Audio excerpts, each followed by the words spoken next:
Hello students, आज हम लोग पढ़ेंगे विलगित गोलीय चालक की धारिता। विलगित गोलीय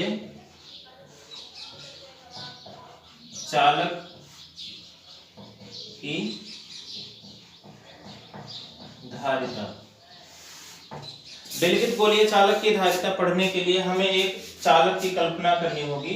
गोलाकार आकार का मान लीजिए कोई चालक है इस तरह से, और मान लीजिए इस चालक की त्रिज्या जो है वो किसके बराबर है? कैपिटल आर के बराबर है। ठीक है, माना एक विलगित गोलीय चालक जिसकी त्रिज्या कितना है? कैपिटल आर है, और उसका केंद्र क्या है? ओ। मान लीजिए इस चालक को आप जो है आवेश दे रहे हो, तो जो दिया जाएगा आवेश इसको, वो समस्त आवेश इसके पृष्ठ पर क्या हो जाएगा? वितरित हो जाएगा इस तरह से। तो हम लिख सकते हैं, माना गोलीय चालक की त्रिज्या कैपिटल आर है। ठीक है, मान लीजिए कि विलगित गोलीय चालक की जो त्रिज्या है वो कितना है? आर के बराबर है। ठीक है, और माना इसे क्यों आवेश दिया जाता है? माना इसे क्यों आवेश दिया जाता है? अगर हम इस विलगित गोलीय चालक को कितना आवेश दे रहे हैं? क्यों आवेश दे रहे हैं, और इसकी त्रिज्या कितना है? आर के बराबर है। तो चालक के पृष्ठ पर विभव, चालक के पृष्ठ पर विभव, विभव का मान कितना होगा? V = 1/4 pi epsilon not Q upon R। ठीक है, यही उसके किसका मान हो जाएगा? विभव का मान हो जाएगा।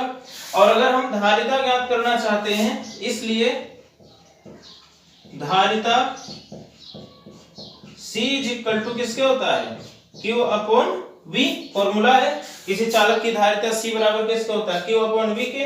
हमें V की वैल्यू पता है, यहाँ V की वैल्यू रखते हैं। अतः C = Q upon V। V की वैल्यू कितना? 1/4 पाई एप्सिलॉन नॉट, और कितना आ जाएगा ये?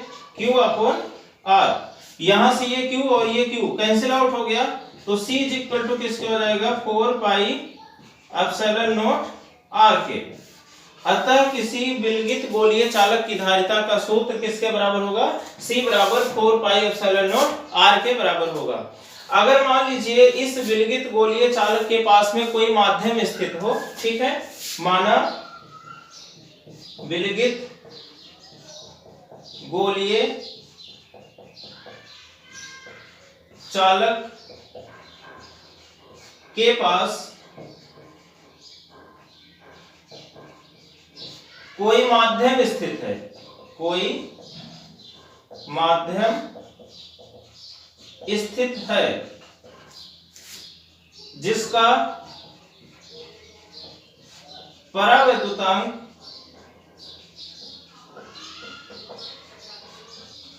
एप्सिलॉन आर है। मान लीजिए इसके पास में कोई जो है परावैद्युत माध्यम रखा गया है जिसका परावैद्युतांक किसके बराबर है? आर के बराबर है। तो इसकी जगह पे क्या लिख सकते हैं? C = जहां पे ये क्या है? एप्सिलॉन नॉट है, इसकी जगह क्या आ जाएगा? 4 pi epsilon naught into epsilon R, और ये कैपिटल आर। कैपिटल आर क्या है? विलगित गोलीय चालक की धारिता है। नहीं, कैपिटल आर जो है विलगित गोलीय चालक की त्रिज्या है, और एप्सिलॉन आर क्या हो गया? परावैद्युतांक हो गया। अब इतनी चीज के जगह पे 4 पाई एप्सिलॉन नॉट और ये r, ये इतना सारा मिला करके क्या लिख सकते हैं? हम C के बराबर लिख सकते हैं। और माध्यम के लिए ले रहे हैं तो यहाँ पे Cm लिख सकते हैं। तो Cm = किसके लिखा जा सकता है? ठीक है, इसकी जगह पे क्या लिख सकते हैं? Cm = ये तो हो गया C, और ये क्या हो गया? Epsilon r। तो अगर हम यहाँ पे एप्सिलॉन r = लिखें तो क्या आ जाएगा? Cm अपॉन में C के। ठीक है, अर्थात अगर हम इससे परावैद्युतांक की परिभाषा देना चाहें तो किसी माध्यम का परावैद्युतांक जो होगा वो किसके बराबर होगा? माध्यम में चालक की धारिता और निर्वात में चालक की धारिता के अनुपात को हम क्या कह सकते हैं, माध्यम का परावैद्युतांक कह सकते हैं। तो फॉर्मूला आपका इस तरह से आ गया, और इससे हम क्या लिख सकते हैं, परावैद्युतांक की परिभाषा Cm क्या है, माध्यम के लिए धारिता, और C क्या है, निर्वात के लिए विद्युत धारिता। तो माध्यम की विद्युत धारिता और निर्वात की विद्युत धारिता के अनुपात को क्या बोलते हैं, परावैद्युतांक बोलते हैं। ठीक है, तो इस तरह से, और इस पर मान लीजिए आधारित क्वेश्चन भी कोई आ सकता है, जैसे आपका मान लीजिए ये कह दिया जाए कि पृथ्वी को एक जो है विलगित गोलीय चालक मानते हुए उसकी जो है त्रिज्या मान लीजिए दी गई है पृथ्वी की, और पृथ्वी को एक विलगित गोलीय चालक मानते हुए अगर आप क्या करना चाहो कि उसकी धारिता कितनी होगी, तो क्या लिख सकते हैं, पृथ्वी की त्रिज्या कितनी माने हम, पृथ्वी की त्रिज्या बराबर कितना होती है, 6400 किलोमीटर या 6400 किलोमीटर। इसको क्या लिख सकते हैं, 6.4 इंटू 10 की पावर कितना, 1, और इसमें 1000 का गुणा कर दीजिए तो किलोमीटर बदल जाएगा मीटर में, 6400 गुणा 1000 ये हो जाएगा 6.4 into 10 power 1 2 3 4 5 6 10 to the power 6 metre. ठीक है, ये तो हो गई क्या, पृथ्वी की त्रिज्या।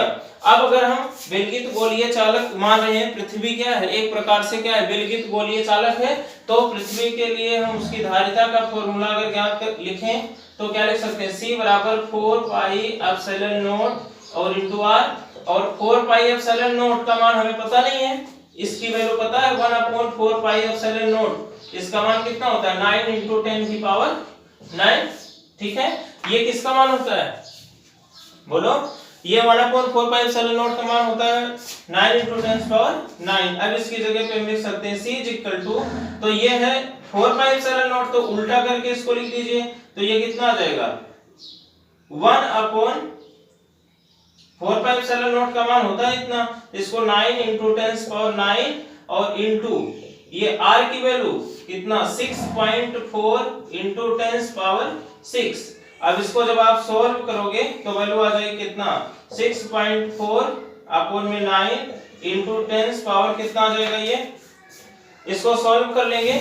ठीक है, तो ये 10 पावर 9 ऊपर चला जाएगा, माइनस में आएगा, ये -9 हो जाएगा, और -6 ये हो जाएगा कितना -3। और इसको जब हम सॉल्व करेंगे तो ये वैल्यू जो आती है वो सॉल्व करने के बाद में आपकी लगभग ये मान 711 माइक्रोफैरेड के बराबर आती है ये वैल्यू।